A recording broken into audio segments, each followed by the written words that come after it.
Ахуй талбайд хөрөлцөн ирсэн эрхэм хүндэт гिचид жочид та бүхний буянтай амгалныг айлтгая. Сайн байцгаана уу? Телевизээ хүлээн сонирхож байгаа эрхэм музикчид та бүхнийхээ томон амгалан айлтхан залгая. Өдрөөс өдөр өөрчлөн шиндэж байгаа энэ нэрэн эртний цагийн олон зүйлсүүд орхигдож, гээгдэж, мартагдаж байгаа хэрнээ хүмүүсийн өдөр тутмын амьдрал үйлдвэрлэлд тустай бодсон бас соёлууд нь бас өөрсдийнхөө үн цэнэ бадруулан, үр хойчстой өвлөн үлдээгдэж байгаагийн нэг жишээвэл эрт өдөөгийн холовсон аман сургал байгаа юм а. Бид уламжил соёлынхоо үнэт өв болох эдийн соёл, угсааны соёл, уяуны соёл, ажаахын соёлоо энэ сачуу дээлдгийн учир нь бол тэр нь бие биендээ харилцан уусалцаж өөр өөрийнхөө онцлог үйлдэлээр амьдралд тусалдагтай холбоотой байхаа. Тэгвэл уламжилт сургаан хүмүүжлийн тогтсон аман сургаалаас улбаалan бичгийн хэлбэрт шилжин ирсэн байдаг юм. Эрхэм үзэгчдээ, ингээд манай хамт олноос энэхүү үнэтэй өв соёлоо эрхэм та бүхэндээ эргэн харуулахын зорилгоор зохион байгуулж байгаа аман сургаал ширс нэвтрүүлгийн маань хамаг сүүлчийн дугаар байгалийн сайхныг харуулсан бахархах сайхан заншилтай хөлөн бойр нутгаас эрхэм та бүхэндээ хүрж байна. Уран цэцэн үгийн далай орит цагийн ухаах тунаас ундарч удам дамжсан уламжил нь урдын бүтээл шилдэгжүүлдгийн жимээр 11 хугацааны нэвтрүүлгийнхээ ололт төрөгдлийг энэхүү өргөнөөс бид одоо хуваалцах гэж байна. Эрхэм үзэгчдээ, аман сургаалаар алтан сонрыг тань мялаасан ширс нэвтрүүлгийн одоо төгсгөлийн энэ нэвтрүүлэгт бид мөн уулж орчлосороо хөлөн бойр нутгийнхаа ээл газар орноос хөрөлцөн ирсэн Ахмад Томооцуул мөн одоо багш нар эрдэмтэн мэрэгдээ урьж суулгаад байж байна. Харин тийм ээ. Эдгээр өдрүүдэд бид мэдэхгүй зүйлс бусдаас сонсож, мэдэх зүйлсээ харамгүй хуваалцаж, нутаг нутагт тархан дэлгэрсэн ардын аман сургаалын гайхамшигыг хүртэж бүгдээрээ баясан суулаа. Ер нь аман сургаал та нарт юуг өгсөн бол, аман сургаал амьдралыг тань хэр нөлөөлсөн бол, аман сургаалыг та нар амьдралдаа одоо хэрхэн ашиглаж байгаа бол, бас аман сургаалыг өөр хүүхэд тань хэрхэн өвлөж байгаа бол гэдэг асуултууд бас манай сэтгэлд бодогдож байгаа шүү. Аман сургаал бол манай ястан үндэслэлээ бол бид өхнөө бол шуханд урсаж сүмгэнд шимжсэн ийм сургаал болно гэж би ойлгож байна. Тэгээд бол аман сургаалын ачаар бол амь голоо тижээж явжээ. Амьдралаа хямгаадаж явжээ. Ажил үүргээ биелүүлж явжээ.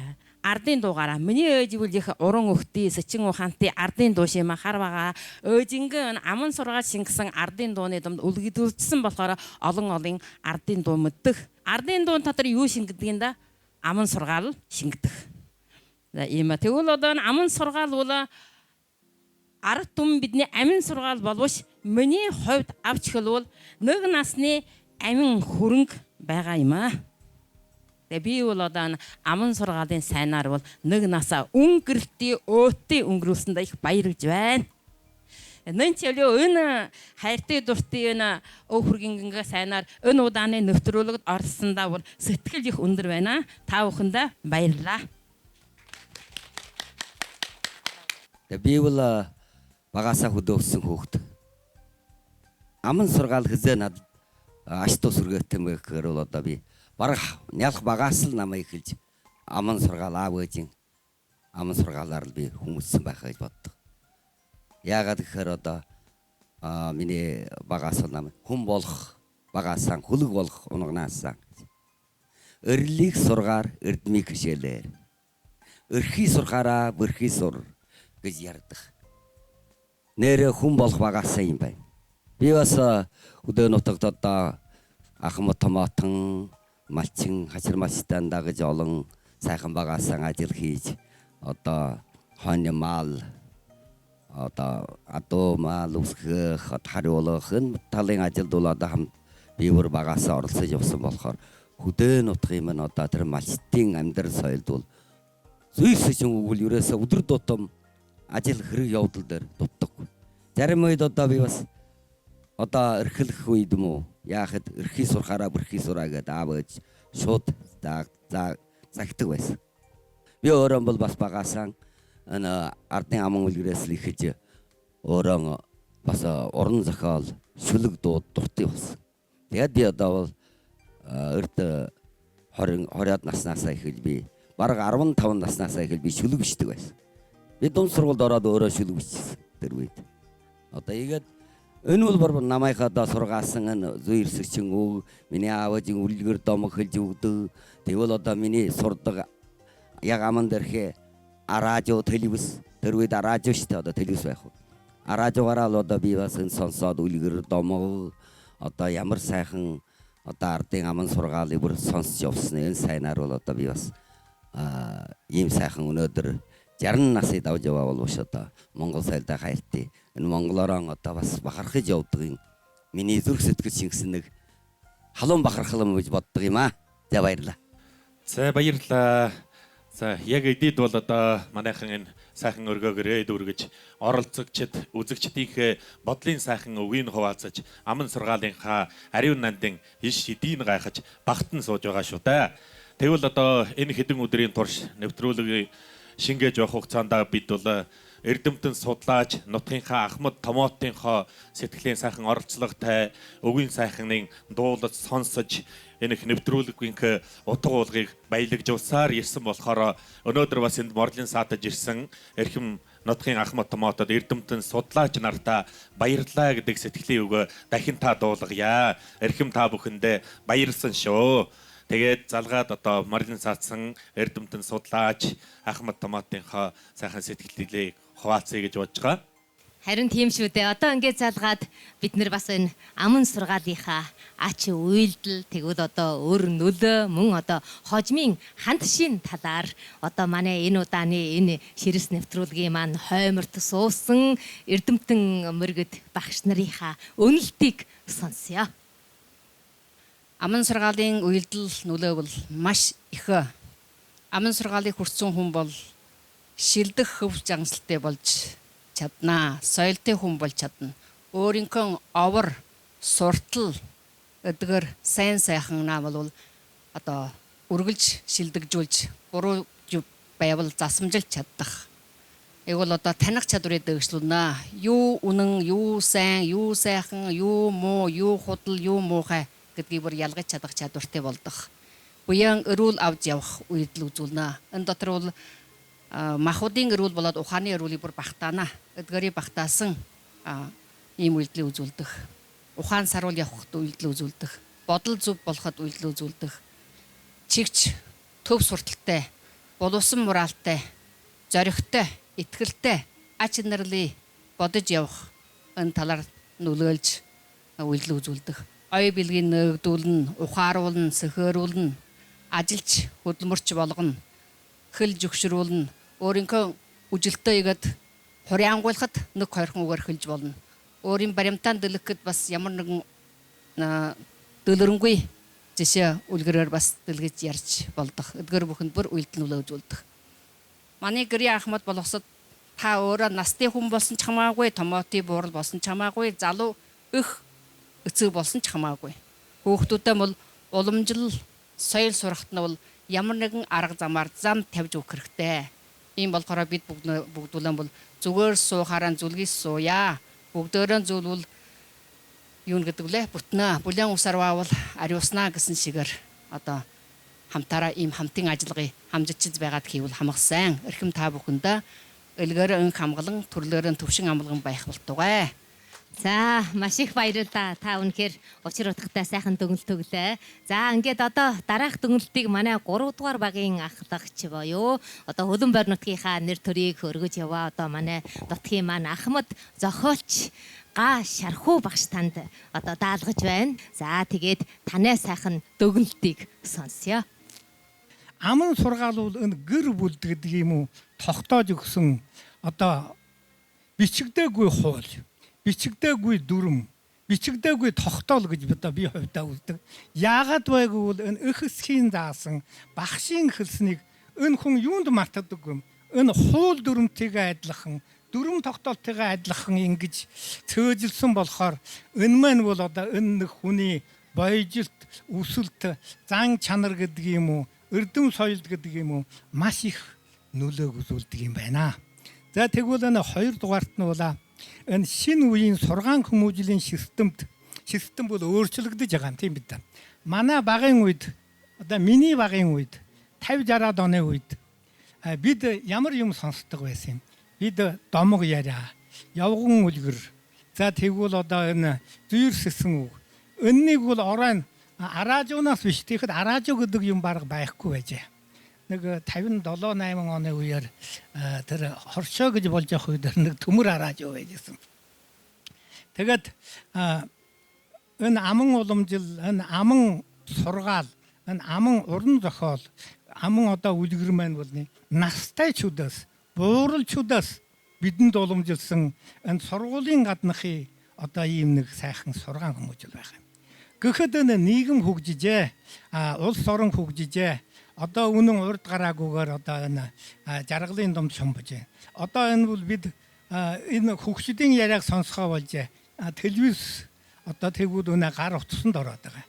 За тэгэхээр бид цагийн байдал, цагаа дагаж, цагтыгаа бол бид бас одоо ингэж нийцэж энэгээ бол бас одоо уламжлах үүрэг бас бидний одоо мөрөн дөр гэдэг юм уу одоо тавигдаж байгаа юм байна. Бид энэ аман зохиолоо, бид энэ аман сургаалаа одоо тэгвэл яаж уламжлах юм? Би үзвэл бас нэг 2-3 зүйлийн арга байх шиг. Нэг одоо бол энэ хүүхэлдээ жичиг бол их дэлгэрч их сайхан гарч байна. Тэр киноны юу урах телевиз нөхөд л 2 хүрэн болоод тийм шар 2 том баавга хүн шиг алхаад хойлоо яриадгүйгээд унаад байгаа юм тийм үү? Тэгэхээр бид иймэрхүү маягийн одоо хүүхэлдээ жичгээр энэ аман сургаалаа тийм үү? Тэдний ярианы үгээр юм уу? Жүчгийн үгээр юм уу? Одоохын үгээр юм уу?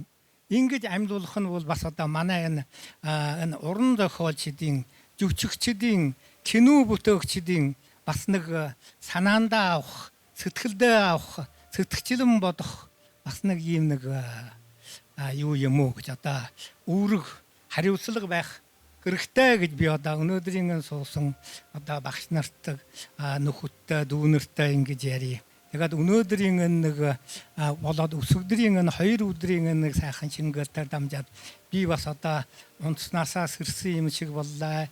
Мартснаа бас одоо ингэж санагалсан шиг боллоо. Тэгээд энэ дүүнэрээ харсан чинь дүүнэр биднээс илүү сайхан энэ аман сургаал энэ сайхан үлгэр домгоо ингэж уламжилж хагаад үнэхээр их баярлалаа. Тэгээд та нарын хүч зөв энерги болж үр хөөхөд маань, үндэстэнд маань, улс ордонд маань улам сайхан дэлгэрэн хөгжих байхаа гэж би одоо ингэж хүсэн бодож байна. Баярлалаа. За баярлалаа. Хүндэт багш маань энэ сайхан эрүүл зөвнөл бас бат орших нь болтугай. Тэгвэл багш маань энэ сайхан аман сургаалынхаа уламжлалынхаа тухай бид бүгдийн одоо бодол хэл, эрэл хэлэл юм уу бас санаашрлыг маш нарийн зорвслон байж бидэнд бас өнөөс хожимдоо бас ямар шүү арга хэлбэрээр хэрхэн уламжилж явбал зохистой арга хэлбэрүүд байна гэж бас өөрийнхөө үзэлтэй бодлоо бас бидэнд хуваалцаж сайхан сануулгаа өглөө. Тэгээд сайхан яриагаа өгсөн багштай баярлалаа. За тэгвэл энд Морлын саацсан олон сайхан эрдэмтэн судлаач Ахмад Томоти маань нэгэн манай нутаг усны маань бас тулгуур болсон олон сайхан эрдэмтэн залуусын хүмүүжүүлсэн хүндэт багш оюун багшинхаа сайхан сэтгэгдлийг хуваалцсан сонсъё. Би 20 хэдий жилийн өмнө миний гүн ухааны утга санааны талаарх зүйр сэтчин зүйрүүгийн тухай судалгаа болвол одоо ердөө дөр зууны сүүлчээс эхэлж хийсэн. Игд хөдөөгөр одоо сургуульд харвал бас нийгмийн байсаалт хийж явжээ. Ихэд бол одоо тэр үеийн байсаалтаар үзвэл одоо байгаа 50-аас 70-аад насны хүн бол бүр л ардын аман сургаалын дунд өсөж бойтсон ийм хүмүүс байжээ. Гэвч энэ үеийн хүмүүс бол хүүхдтэй бидний дөөдүүл шиг өсөг өх шиг тэр хүүхдтэй бүх талаар уламжлаагүй боيو бүрэн уламжлаагүй гэсэн мэдрэгдэж ийсэн. Тэгээд бас жаахан тийм нэг харамсал төрж исэн одоо яана гэсэн чи энэ удааны ажиллагаагаар үзэхэд болвол энэ хөдөлгөөнд манай 3 үеийн хүн орлоо. Дээд тал нүгэр 80 гарсан өвөө ижи. За дунд идэр насны 50 60 насны улд. За тэгээд бичээхэн найжууд.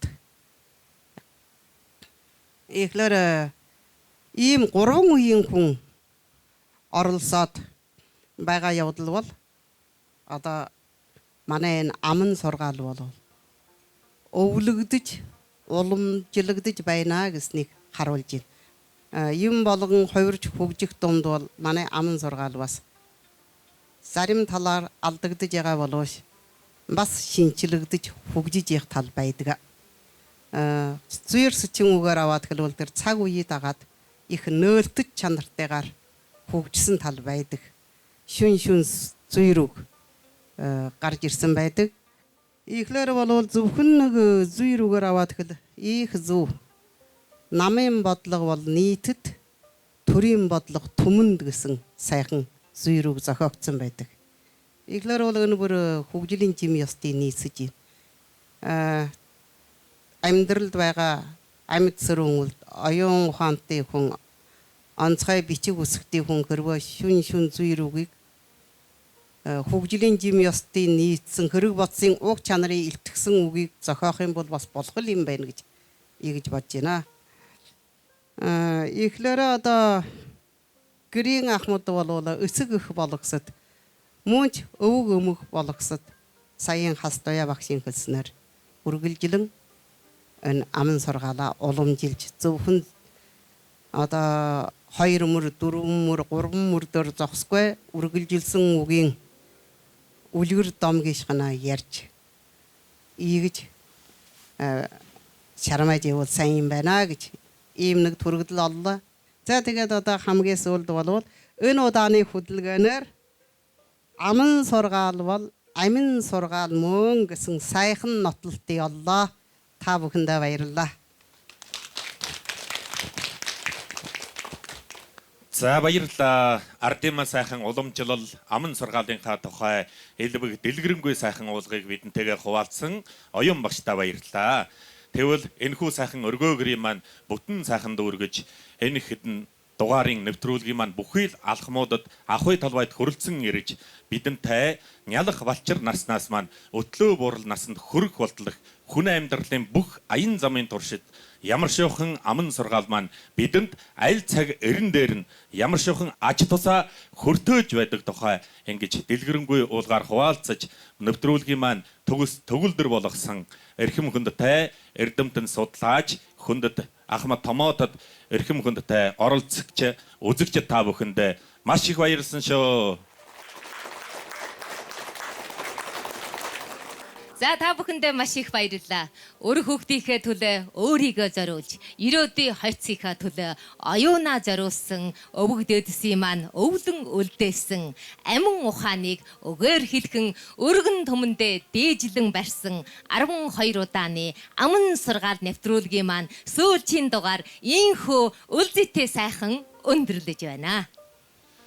Энэ сайхан нэвтрүүлгийн маань бүхий л цагуудад бидэнтэй хамт байлдсан эрхэм сайхан та бүхэн маань илгээрээ энх амгалан төрлөөрөө төвшин амгалан хун цагаан хонёр хотоод үргэж хув хясаар авдар хоргоо бэлхруулж тэг сайхан жаргаж төвс сайхан мандаж байхын үлзэт сайхан зөнгөлдөө өргөн төвшүүлээ эрхэм та бүхэндээ баярлалаа. Баярлалаа та бүхэндээ.